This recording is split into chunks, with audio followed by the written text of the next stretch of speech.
Somos chamados para servir, a lição de número 14, né? Chamados para servir. Mateus 5,16, resplandeça, assim brilhe, né? Diz outro texto, outra versão, assim brilhe a vossa luz diante dos homens, para que vejam as vossas boas obras e glorifiquem ao vosso Pai que estás nos céus. O texto Marcos 10:45, Jesus fala, né? A nossa lição do livro Crescimento Integral é sobre chamados para servir. E lição número 14. Então, nós temos o exemplo maior, que é do Senhor Jesus, Marcos 10:45. Porque o Filho do Homem não veio para ser servido, mas para servir e dar a sua vida em resgate por muitos. Graças a Deus. Vamos orar então? Obrigado, meu Deus, nosso Deus e Pai, pelo esse privilégio, por esta graça maravilhosa que o Senhor nos dá, de podermos servir, que nós possamos servir com alegria, com amor, com dedicação, com humildade, porque o Senhor nos dá o exemplo, ó Deus, de servo sofredor, o Senhor Jesus Cristo, ó Deus, que deu a sua vida por nós, e como diz a tua palavra, devemos dar a nossa vida pelos irmãos. Ó Deus, e possamos amar ao Senhor acima de tudo e amar ao nosso próximo como a nós mesmos. Ó Deus, abençoa no estudo da tua palavra, fala ao nosso coração e de cada pessoa, Deus, que há de ouvir, em nome de Jesus. Amém. Abre aí na página de número 108, nós estávamos vendo aqui, né, os talentos naturais, os dons ministeriais, o fruto do Espírito Santo, que Deus distribui, né? Tem coisas que você já nasce com elas, que são os talentos naturais. Então, muito legal ver essas questões aqui dos talentos naturais que Deus dá, seja para o cristão ou para o não cristão, né? Que são alguns descobertos, alguns você já sabe, e outros, tem que saber, você vai descobrir ainda, né? Talentos que Deus te deu, né?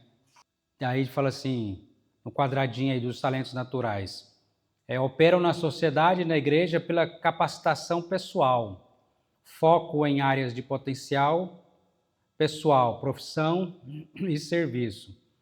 Exemplos, habilidades com as mãos, com música, idiomas, capacidade criativa, etc. Então, são para que isso? Para servir, né? Você tem um dom para você mesmo, um talento, né? Antes de dom, um talento para você. Não, Deus deu para a gente servir. E com relação aos dons ministeriais, né? Tá aí, ó, vamos no quadradinho da página 108.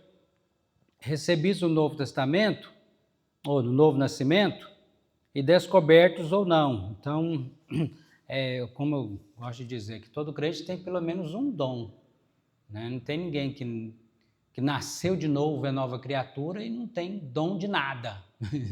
Não, todos nós recebemos pelo menos um dom, porque nós estamos no corpo de Cristo, né? Fazendo parte da igreja do Senhor. Jesus é a cabeça, nós somos o corpo e membros somos desse corpo. Então, cada um tem alguma função nesse corpo, algum dom, né? Segundo quadradinho aí fala, somente os que de fato creem, que possuem, né? Aí é o convertido, né? Que tem o dom ministerial. Aqueles que fazem parte do corpo de Cristo. Então, quem faz parte da igreja do Senhor Jesus Cristo, igreja que não instituição simplesmente, mas igreja como organismo, né? Como convertidos, né? Esses é que recebem o dom, porque primeiramente ele recebe o Espírito Santo. E com o Espírito Santo, né, já vem também o dom que Deus dá, o Espírito Santo distribui a cada um. Operam na sociedade e na igreja pela graça de Deus e no poder do Espírito. Foco naquilo que o cristão faz, serviço. Exemplo, dom de misericórdia, dom de intercessão, de hospitalidade, de serviço em alguma área específica, né? Então, dom de pregar, de ensinar, e várias dons, as listas dos dons que está lá em 1 Coríntios capítulo 12 e capítulo 14, né? Lembrando que o amor é o dom maior que amarra todos os dons, que sem o qual, se não tiver amor, nenhum dom de fato vale, né? Porque nós somos chamados para servir e quem serve deve servir com amor, né? E também lá em Pedro também fala de dons também, né? Que o Senhor dá os dons, distribui a sua igreja. Qual o seu dom, né? Em que área? Vamos depois estudar aí, ver em qual área, né? Os dons de serviço ou dom de ensinar, né? Podemos resumir nesses dois pontos aí, né? Você já descobriu qual o seu dom na igreja? Felipe, Rafael, Maiana e Renato. Renato já está desempenhando o dom, né, de liderança, né? Que presbítero tem a ver, né, com isso, né? Vamos lá em 1 Coríntios capítulo 12, vamos ler alguns dons aí que nós temos. Se você não sabe ainda especificamente qual o seu dom, fale com Deus em oração de Deus, qual que é o dom que o Senhor me deu para servir na tua igreja. No final do capítulo 12, versículo de número 28, nós temos aqui alguns dons, né, citados por Paulo, que ele diz: a uns estabeleceu Deus na igreja, verso 28, primeiramente apóstolos, em segundo lugar profetas, em terceiro lugar mestres, depois operadores de milagres, depois dons de socorro, ou dons de cura, de socorros, governos, variedade de línguas, que aqui realmente é idiomas, né? E aí ele vai citar, são todos apóstolos, todos profetas, todos mestres, todos operadores de milagres, todos dons de curar, todos dons de língua, interpretam todos? Não. Então, cada um tem, né, um dom específico, né? Entretanto, procurar com zelo os melhores dons. E aí, nesse sentido aqui, Paulo vai mostrar que o dom de profetizar é melhor do que o dom de línguas, porque quando você profetiza, você está servindo, né? E o dom de língua sem interpretação não tem, só fica para você, né? Então não tem. E aí Paulo fala, eu dou graças a Deus que tenho muitos dons, mas veja o capítulo 14, ele vai dizer que, versículo 19, né? Contudo, prefiro falar na igreja 5 palavras com meu entendimento para instruir outros a falar 10 mil palavras em outra língua. Então, o objetivo do dom é para servir, é para abençoar, é para edificar. Não é para mim ser servido, né? E o próprio texto vamos ver também 1 Coríntios 13 aí, né? Quando ele fala de dons aqui e o amor, né? Versículo 1, ainda que eu fale as línguas dos homens e dos anjos, se não tiver amor, serei como bronze que sou, como símbolo que retine. Ainda que eu tenha o dom de profetizar e conheça todos os mistérios e toda a ciência, conhecimento, ainda que tenha tamanha fé a ponto de transportar montes, se não tiver amor, nada serei. Ainda que distribua todos os meus bens entre os pobres, ainda que entregue meu próprio corpo para ser queimado, se não tiver amor, nada disso me aproveitará. Então, os dons têm que estar cheio do amor de Deus, amor ao próximo, né? E aí, identificou com algum desses? Né? Na área de ensino, ou de curar, ou de socorro, ou de governo. Vamos ver também o que Pedro fala. Vai abrir sua Bíblia lá, em 1 Pedro, né? Capítulo 4 também, versículo 10 e 11, chamados para servir. E aqui a primeira palavra aí é servir. Servir uns aos outros, cada um conforme o dom que recebeu, como bons despenseiros da multiforme graça de Deus. Então, Deus derrama da sua graça, uma graça multiforme, várias formas, né? Deus derrama dessa graça sobre nós. E aí ele vai falar então, verso 11, se alguém fala de acordo com os oráculos de Deus, ou com a segunda palavra de Deus, né? Aquele que ensina, que prega, fala de acordo com as Escrituras. Se alguém serve, faça-o na força que Deus supre, para que em todas as coisas seja Deus glorificado, por meio de Jesus Cristo, a quem pertence a glória e o domínio pelos séculos dos séculos. Amém. Aliás, esses muitas vezes os nossos talentos também, que podem servir, Deus nos dá os dons também espirituais, né? Deus nos dá não só relacionado a servir, como ele coloca aqui, a igreja, mas a sociedade, né? E eu estou lendo um livro que chama, terminei hoje de ler, fala Amar e Servir, né?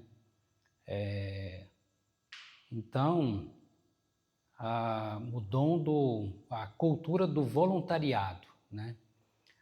E ele fala da igreja que serve, né? Serve a comunidade de maneira que é relevante para a cidade, né?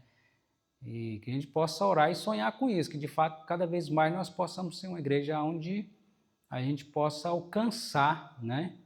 A nossa cidade, alcançando as famílias, sendo essa igreja acolhedora e usando o talento e os dons que Deus tem nos dado, né?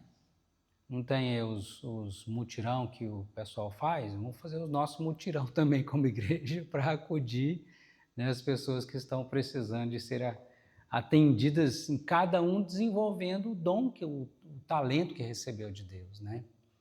Vai desenvolvendo, né? Aliás, uma das coisas que ele até coloca nessa área de dons, né? Tem um estudo que fala assim, que você quer descobrir seu dom, veja o que a igreja, qual serviço que na igreja está precisando. Você possa fazer, e se você sente, gosta de fazer, então tem a ver com, né, então, com esse serviço. O que a igreja está precisando? Né? Em que área eu posso servir a igreja? E aí, eu vou servir. E aí, quem sabe ali Deus está mostrando. Lá em Carmo do Rio Verde, a gente muitas vezes não tinha pastor, faltava um evangelista ou pastor, e era nós mesmos. Então, vamos lá, né? E assim, os dons foram surgindo, né? Então, Deus foi nos capacitando, né, a exercitar os dons. Louvado seja Deus. Então, os dons, se você tem alguma dificuldade de saber qual é o seu dom, fala com Deus. Deus, qual é o meu dom? E Deus vai mostrar. E a igreja confirma, né? Interessante que nessa área ministerial, quando Deus nos dá um dom, né? A igreja vai atestar, não, realmente fulana tem esse dom, né? Não é uma coisa que eu acho, e só eu acho que eu tenho esse dom, ninguém mais vê isso em mim. Não, as pessoas vão, né? Isso com relação ao pastor, chamado pastoral também, principalmente, né? Não adianta a pessoa, não, eu tenho um chamado para ser pastor, mas ninguém vê isso na pessoa, então tem alguma coisa errada, né? Tem um chamado interno e tem um chamado externo, né? Que se evidencia, né? Que mostra, né? Muito bem. E você é uma pessoa que tem o fruto do Espírito Santo na sua vida? Evidência no caráter de quem busca andar no Espírito.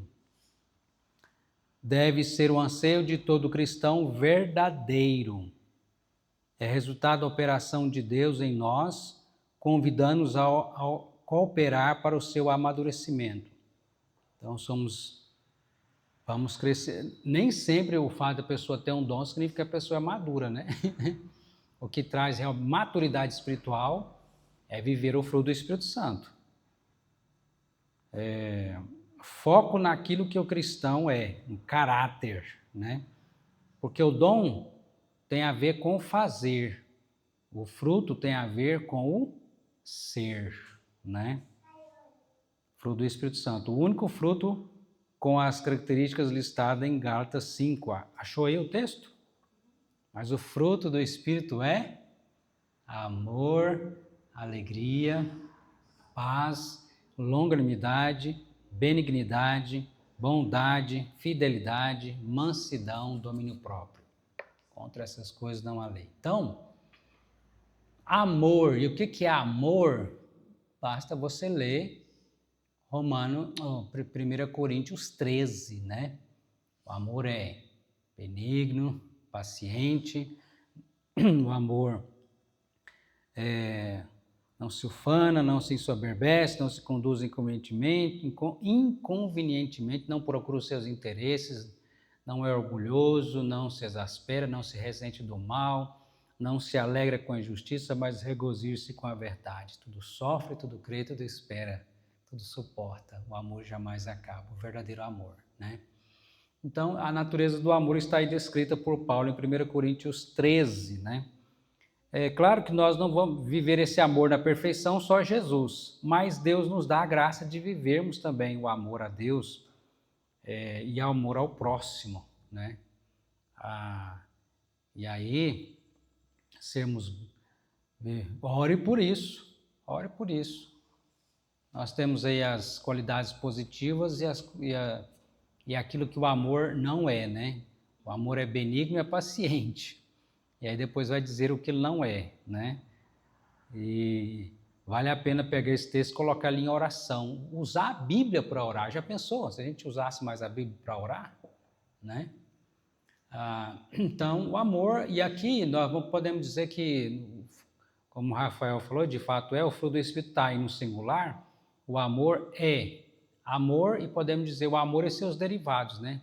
Que aí vem com o amor a alegria do Espírito Santo no nosso coração, alegrai-vos sempre no Senhor, outra vez vos digo, alegrai-vos, alegria em Jesus, a paz com Deus, paz com a gente mesmo, paz com o próximo, né?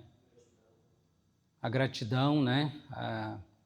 Então, amor, alegria, paz, longanimidade. O que é longanimidade? Paciência longa, né? Que é um fruto não é seu, é do Espírito Santo na sua vida. Então, mas cadê? Eu não tenho paciência. Ore e peça a Deus, Deus, eu quero esse fruto na minha vida, né? Porque não é privilégio de alguns que não, a pessoa não, é tão pacienciosa, como se fosse uma questão de temperamento. Não, o fruto do Espírito Santo é para o colérico, é para o sanguíneo também, é para todos, né? Longanimidade, benignidade. O que é benignidade? É pensar o bem e falar o bem dos outros. Nós temos uma tendência terrível de pensar o mal e falar o mal dos outros, né?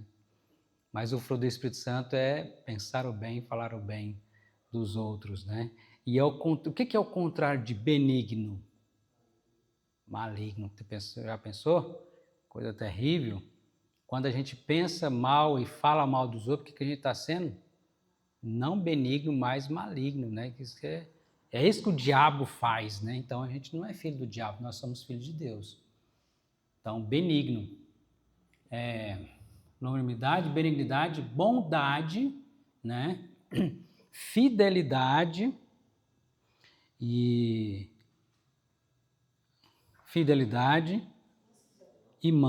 mansidão, né? E agora, você quer ver a questão de... Está até na bem-aventurança, né? Bem-aventurados os mansos porque herdarão a terra. A mansidão não quer dizer que a pessoa é um sangue de barata, não é isso. Mansidão é você ter o poder de destruir a outra pessoa se você quiser, mas agir com misericórdia, né? O que foi o que Jesus fez quando ele foi esbofeteado no rosto e ele deu o exemplo daquilo que ele falou, né? Se você for esbofeteado numa face, faz o quê? Vira outra.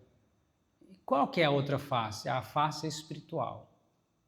Mostre a face espiritual. Jesus, ele olhou para aquele homem, aquele soldado e falou, se fiz mal, dê prova do mal. Se fiz bem, por que me feres? O que Jesus está fazendo? Dando àquele homem a oportunidade de se arrepender. Teve misericórdia. Jesus, com um olhar, podia fazer aquele homem virar um monte de cinza, se ele quisesse, e para o inferno na hora. Mas ele agiu com misericórdia, ele virou a outra face, né? E isso é o manso, né? E diz o texto lá de Mateus 11, quando Jesus fala que ele tomai sobre vós o meu jugo, porque eu sou manso e humilde de coração. Mateus 11, 28, né, a 30. Então, e aí ele fala, aprendei de mim, aprendam comigo. Nós vamos aprender com Jesus, né? O Senhor é quem nos dá essa graça, essa capacidade, esse fruto do Espírito Santo, né? Mansidão. E, por fim, domínio próprio, autocontrole, né? Então, que tem a ver muita questão com a mansidão também, né? E aí nos faz lembrar de Tiago, né? O domínio próprio, principalmente no momento da raiva, né? Da ira, né? Porque diz assim, Tiago vai falar, né? Todos sejam prontos, tardio, né? Tardio para falar, tardio para se irar e prontos para ouvir. Prontos para ouvir, tardio para falar, tardio para se irar, né? E aí, Provérbios, eu estou lendo Provérbios agora, vários textos falando sobre a língua, né? O poder da língua. A língua realmente tem poder de dar vida ou de destruir, de matar. É um negócio incrível, né? Esse pequeno órgão, como diz Tiago, né? Mas tem todo esse poder aí, se mal usado, mas também se bem usado também para levantar. E até um dos textos de Provérbios fala que a resposta branda desvia o furor, né? Então a pessoa vem com fogo, aí se você tacar gasolina, o que vai acontecer? Né? Então você tem que jogar água, né? Jogar água e não a resposta branda desvia o furor, né? Olha que poder, né? Já pensou? Você tem o poder de fazer o fogo aumentar e destruir e tem o poder também de acabar com o fogo com a palavra branda, né? Então, o domínio próprio não só nessa questão do lidar nos relacionamentos, mas na questão até mesmo você sozinho ter o domínio próprio contra as tentações, né? Para não submeter, não cair em tentação, né? Dominar, fazer morrer essa carne, nosso velho homem, nossa natureza pecaminosa, né? Até diz um livro que fala assim, que você quer saber sobre o caráter de uma pessoa, veja como ele é quando ele está sozinho. Quando você está sozinho, né? Só você e Deus. Aí é que vai se revelar de fato quem nós somos, né? Quem nós somos. Porque quando ninguém está vendo, a gente acha que Deus não está vendo, mas Ele está vendo. Então, eu demonstrar piedade, bondade, né? Um cara, gente boa, legal, santo, na frente das pessoas, não é tão difícil, né? A gente, de certa forma, é constrangido a fazer isso.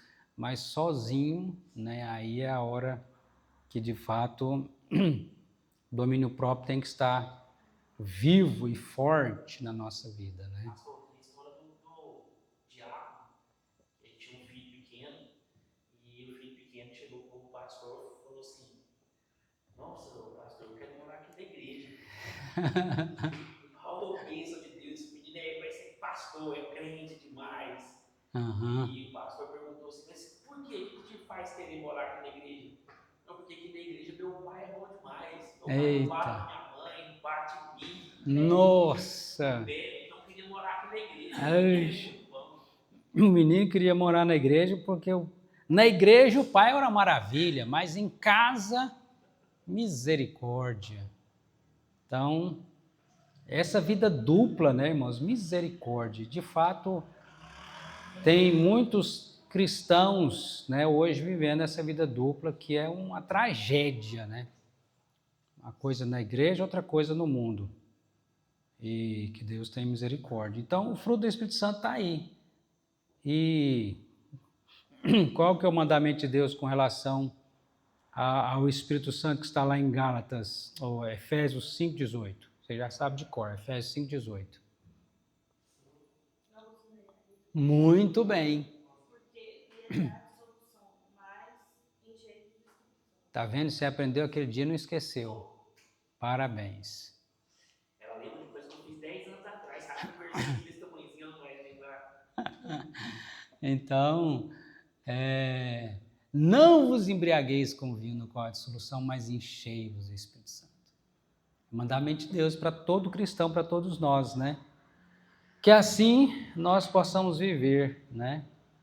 E pedir a Deus todos os dias: Deus, me dá o fruto do teu Espírito Santo, para que eu possa viver esse fruto na minha vida. Amém? Você acredita nisso? É para você? Você já está vivendo? Está percebendo isso na sua vida? Louvado seja Deus. Que Deus nos conceda essa graça. Nós vamos orar e depois vamos ter mais um momento de oração. Cada um vai poder fazer uma oração também pela vida da Edmara, dos enfermos e pela nossa cidade também. Deus querido, Deus maravilhoso, obrigado por tua graça, ó Deus, pelos talentos naturais, pelos dons ministeriais e pelo fruto do teu Espírito Santo, Pai. Abençoa o teu povo, Pai, a tua igreja, que possamos de fato, Deus, ter alegria no serviço, ó Deus, ao Senhor e ao nosso próximo, ó Pai. Perdoa o nosso pecado, nosso egoísmo, nossa dureza de coração, nossa incredulidade. Tende misericórdia de nós. Nós te pedimos, ó Pai, nos faça cheios do Espírito Santo, em nome de Jesus. Amém.